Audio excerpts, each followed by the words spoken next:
Welcome to the Church Solutions Podcast, brought to you by JSL Solutions. The Church Solutions Podcast is designed to help equip you and your church in the use of technology and other tools and services. And now, here are your hosts, Steve Lacey and Phil Thompson. And welcome again, everybody, to another edition of the Church Solutions Podcast. Hi, my name is Steve Lacey. And my name is Phil Thompson. Good to be with you again as we do this weekly podcast. And very quickly, we are a tech company. And why are we doing podcast if we're a tech company, Steve? Well, we're out to equip the church. And so this is our form of communication, education, learning, and disseminating some information. That's right. And we learn it too, depending on what we're doing and who we have on. And so we've been involved in ministry a long time in our own churches. And of course, we provide tools for churches like streaming, video, church apps, church websites, management systems, that sort of thing. So, and we love to we love to talk about leadership stuff and those kind of things as well. So we're not just all tech. We're your holistic podcast. We're going to cover everybody here. So today we have a special guest. Yes, we do. And who is our guest, Steve? So Pastor Spencer Ellis from Citadel Church. Citadel of Praise. He's the senior pastor of Citadel of Praise Ministry, which is actually out of Detroit, Michigan. So, Pastor Ellis, thank you so much for spending some time with us today. Well, thank you all for having me. I am glad to be on. Well, we're sure glad to have you. And we wanted to have you on because we know that you started this church, it's about 10, 11 years ago? 2005, so 12 years ago. Wow, time flies when you're having fun, huh? Started from scratch. There you go. Well, and I thought it would be good today because you did start from scratch. And I've had an opportunity over the years to help start some churches in my illustrious career. But I know there's a lot of people in ministry out there, and many people have a call of God on their life. They're involved in ministry, but perhaps some of them have felt an urge to reach out and start something, take a step of faith. And that's something that you did. And not only did you just step out and do it, and we want to kind of hear the story here, but you started in inner city Detroit, right?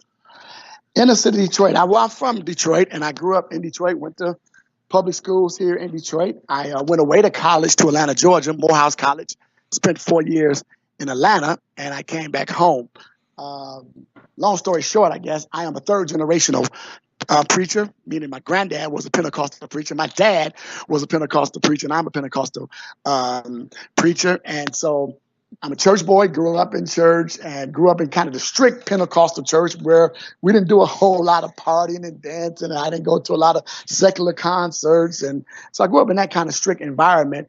But my dad passed. My dad, his name is David Ellis, the late Bishop David Ellis.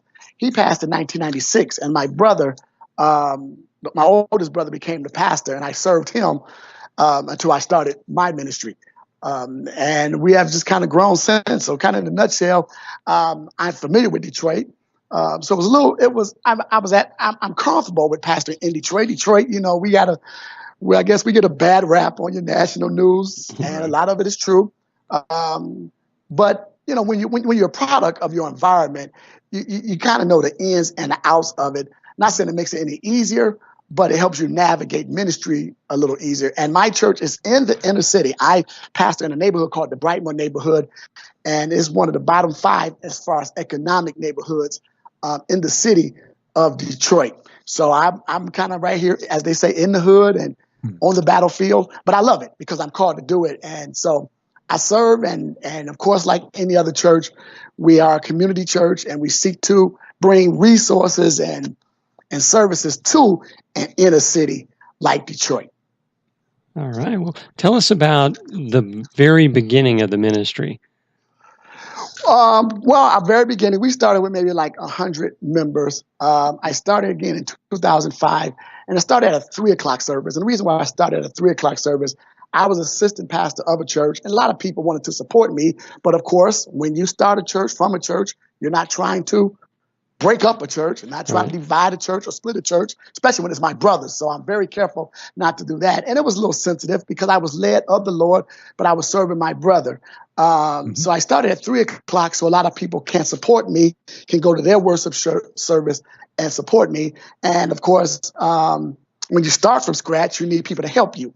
And when you need people to help you, you need people that's usually members of other churches, praise team, musicians, people to help count your money.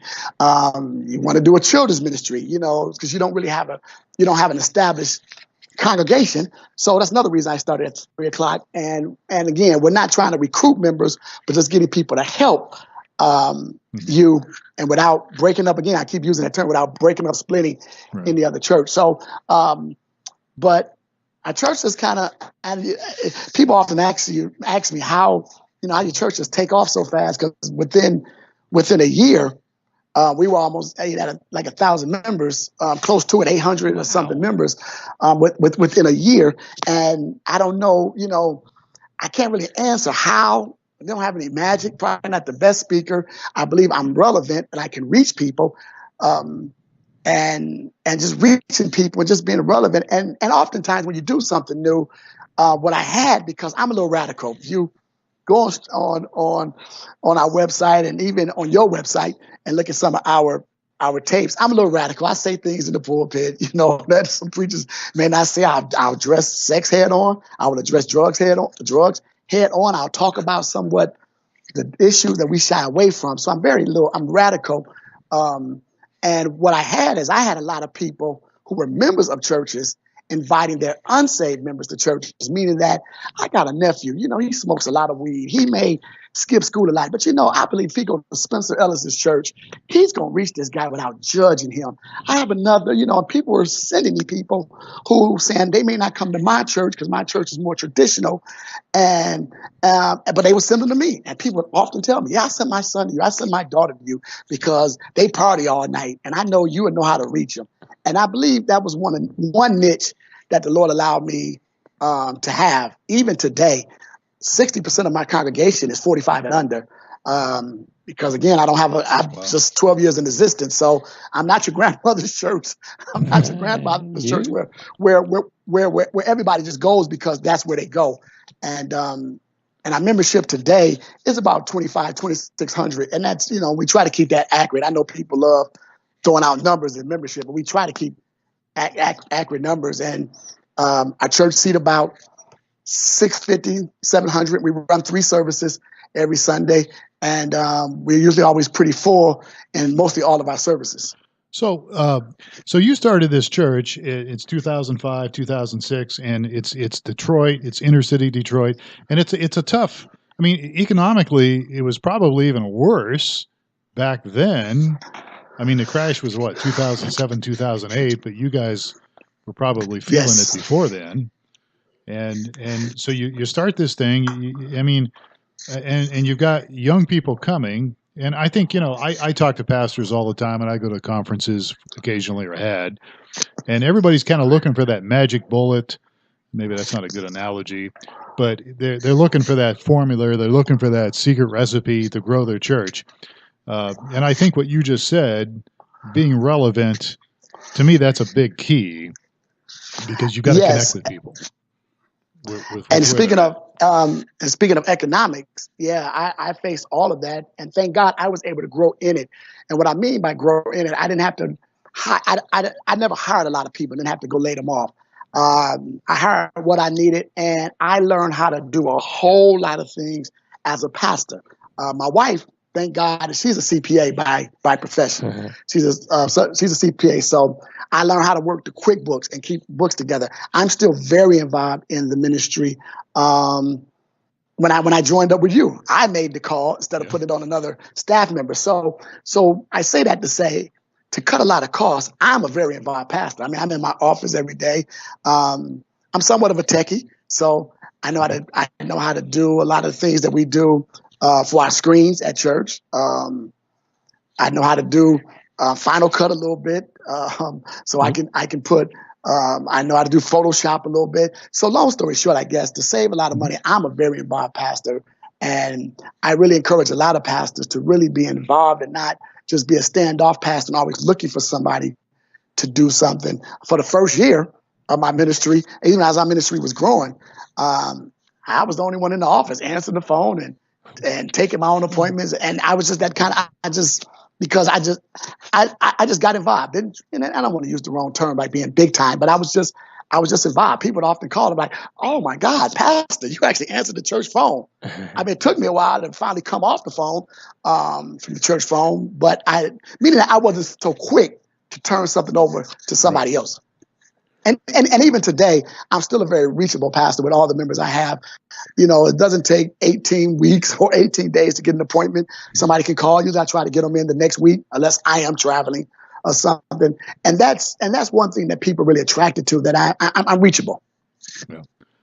So what kind of advice, and it sounds like you're already giving it here, but if there's a younger person or even somebody that maybe is not necessarily a spring chicken anymore, but he or she feels like they have a call of God to start something new, I mean, what would be maybe like the first three things you would tell them? Well, number one is to prepare yourself. And since we're talking about financially, prepare yourself financially. Of course, I came out of corporate America, worked at AT&T for years. So my wife is a professional. She's CPA again. So we were able to save money because, again, I didn't know how many people were coming. I didn't know what I was going to have to do, whether I was going to, because I'm sorry, let me back up. When I started, I was full-time at my church. So I was not able to work and to start the church unless I was going to go get another job. So when I came off my job at my church. So I saved money for myself and saved money for the church. And my wife being a CPA, we're very methodical about, okay, if we find a place to rent, I rented for the first year before we purchased our building, rented for the first year and just added up, calculated the cost. I counsel a lot of young pastors here, and I find out they don't really count up the cost. What is it going to take to run a church? What do I need? What happens if I don't meet this budget? Are you prepared to do it? Are you prepared to downsize? Don't jump out. And this is one difficult area where, I don't know, you all may be able to speak on it also, but where we have a lot of vision, and of course we walk by faith, but we're not practical, and it gets difficult because how can you tell somebody, well, don't get into that building, don't take on that rent because you might not be able to afford it, with somebody saying, well, God told me and I'm working by faith. So I don't, there's a balance there somewhere, right? I mean, there's got to be a balance. There is a balance, and that person really has to be prayerful that they don't get, again, you're walking by faith, but you do have to be very sensible. And the Bible even tells us to count up the cost. So I know my first answer was kind of long, but the first answer is really, when you get ready to start, be very methodical in your economic, in your finances and economic spending. Number two, I would encourage somebody to, well, this probably should have been number one, to really be solidified in your calling, because oftentimes we think we're called to do something, and because we look at somebody else and we think it's easy, or we look at somebody else and think, well, because Pastor Theo did this, or somebody else did this, or Pastor Jones did this, and we think it's easy. And yeah, they grew overnight, and this happened. That is going to happen for you. And if you're doing it because somebody else did it, or you think it's easy because somebody else did it, you might run into a problem, because God deals with everybody individually. Right. And number third, I would tell somebody, when you are called to be faithful, continue on, because there are up seasons, there are down seasons, there's seasons where people seem like they're coming, then there's going to be seasons where people seem like they're leaving the church. I had seasons like, man, all of a sudden you got people just exiting, and I can't answer why. You try to challenge yourself why they're leaving. It's just the nature of church. Yep. So when God called you, be faithful, keep hammering it, keep plowing, and what God has started, He will complete. Yeah. Getting back to the stepping out on faith, Steve's got a question for you here, but let me butt in.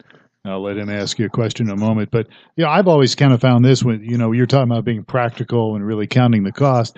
I've found that, at least in my life, that if I feel like I'm supposed to do something in faith, as I begin to step out, I get additional confirmations from God and from even other absolutely. people. Yes, sir. And if I Yes, sir. don't get those confirmations and I kind of keep going, and all of a sudden I find myself on a limb, and I know it's different for everybody, but I've always counted the confirmations as part of the walk, part of the journey. Is kind of It is part of the process, and I'm glad you said that, because won't bore you with this, but I can give you. I mean, I have numerous examples where just out of the blue, God just came and confirmed. Now is the time.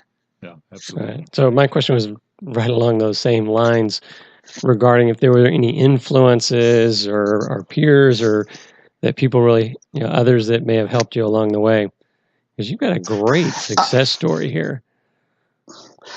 Yes, I had many, and I still have many mentors in Detroit, pastors here in Detroit that allowed me to just call them when I needed something, and call and just vent and call and I guess ask the dumb questions. I come from a church that was somewhat of a mega church here in Detroit, so I was blessed to have a lot of church experience from being an assistant pastor of a large church.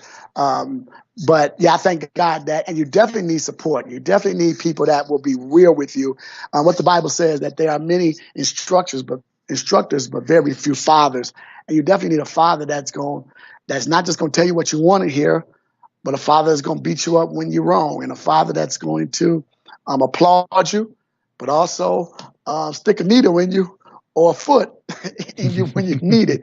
And most importantly, just to pull off their wisdom, because you think you know a lot, but dealing with people is not easy. Is not easy, and you don't want to make it. I made a lot of mistakes, emotional decisions. You make decisions. You what you call it, when you promote people too fast, and because you're trying to hurry up and fill a need in the church, right. You need deacons, so you start appointing deacons. Then you found out, oh man, that was the worst mistake I can do. So you need people to help guide you through those kind of leadership decisions and leadership qualities. Absolutely. So let's back up a little bit. So you're reaching people. You have a message that's very relevant for people. Very, very authentic too. Very authentic. Yeah, absolutely. What are some things your church is doing to reach your area? I mean, are you doing anything like social media? I mean, I know you're doing streaming video. Are there little things that you guys do to try to reach your area? Well, we definitely try to be very technologically savvy with the social medias and all of that. But I just believe in still good old-fashioned outreach. When I say good old-fashioned outreach, I'm heavy on teaching our young people, or our congregation in general, but especially the young people, to share the good news of Christ with others. And I don't mean you got to be a preacher, be called, but just share your testimony, things that you've been through. Share your church with people. I tell everybody, and I have a thing I do at church on Sundays. Sometimes I ask, how many of y'all know somebody at home right now that's not going to church? They ain't go last Sunday. They didn't go next Sunday. Raise your hand. And then, you get all the hands raised. Those are the people I want you to invite to church. I tell them, those are the kind of people. A lot of people do family and friend Sundays. I found out when you do family and friend Sundays, people are usually just dragging somebody from somebody else's church to another church for that one Sunday. But I believe in just good old-fashioned outreach. Somebody who don't go to church, invite them to church. Invite them. We try to be very friendly church, not judgmental. And so I just believe in again, I keep calling it good old-fashioned, but and even we go out into our neighborhoods. We do what we call drive-up prayers in our neighborhood. A lot of churches do it. Hold up the sign on our street corner. Can we pray for you? And not only do we do that, we give out food, groceries once a month. We still go door to door within our neighborhood every now in the summertime, a couple of times in summer. And we just try to make ourselves relevant without being pushy. And I always, again, take what we do and I tell the congregation, invite people. Because the greatest tool to grow in a church is somebody bringing somebody with them or telling their family and friends that's not part of a ministry to come to your church. All right.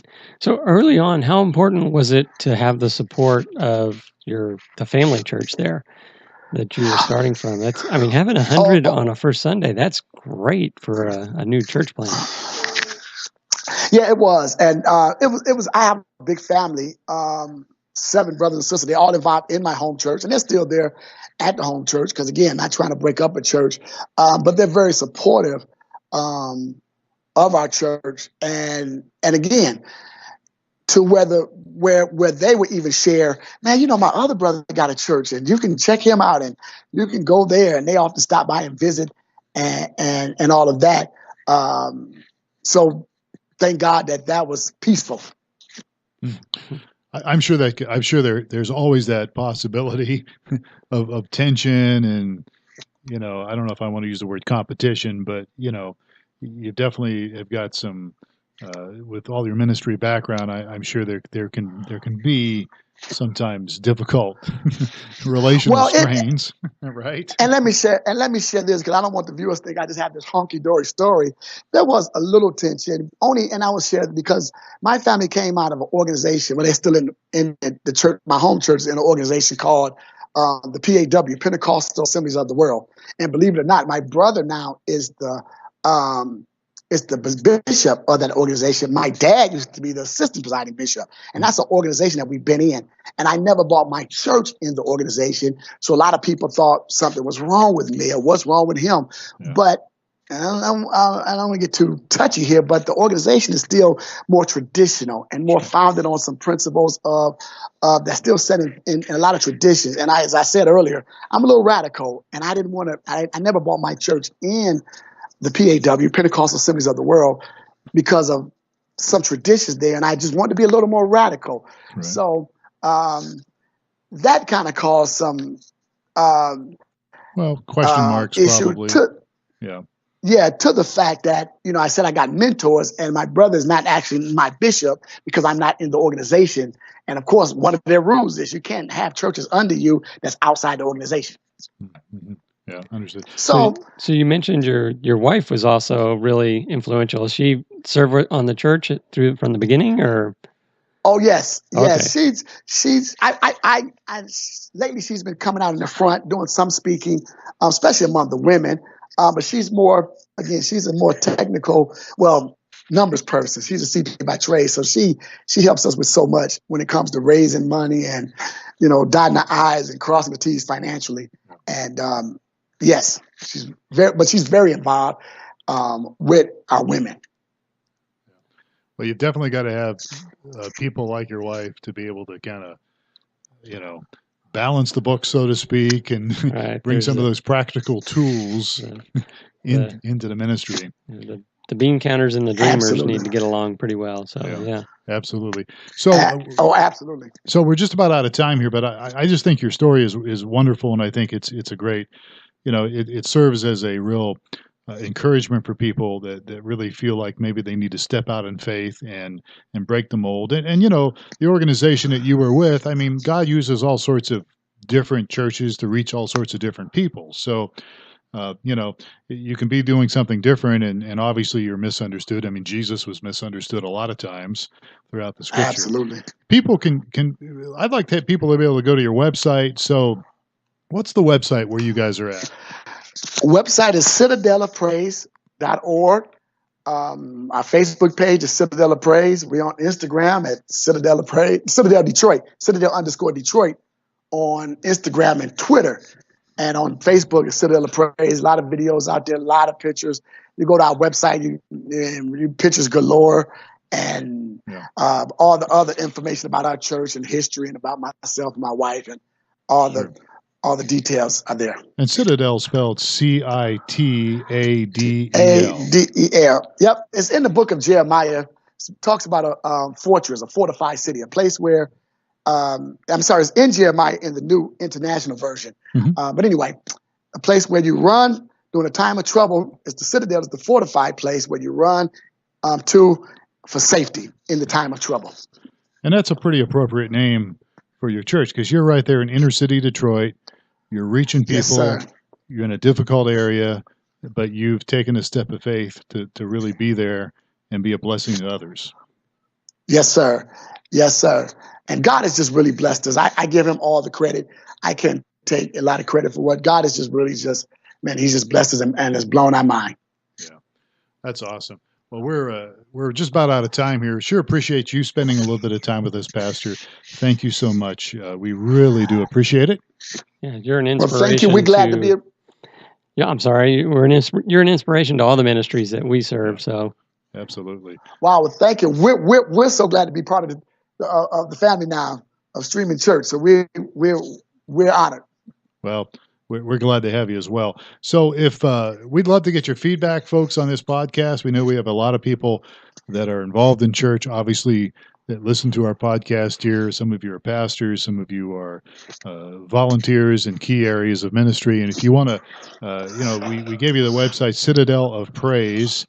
.org. Is that what it was again? Yep. Okay. Yes, and that's it. If you want to just contact us, you can certainly do that. Just send us an email here, support@streamingchurch.tv.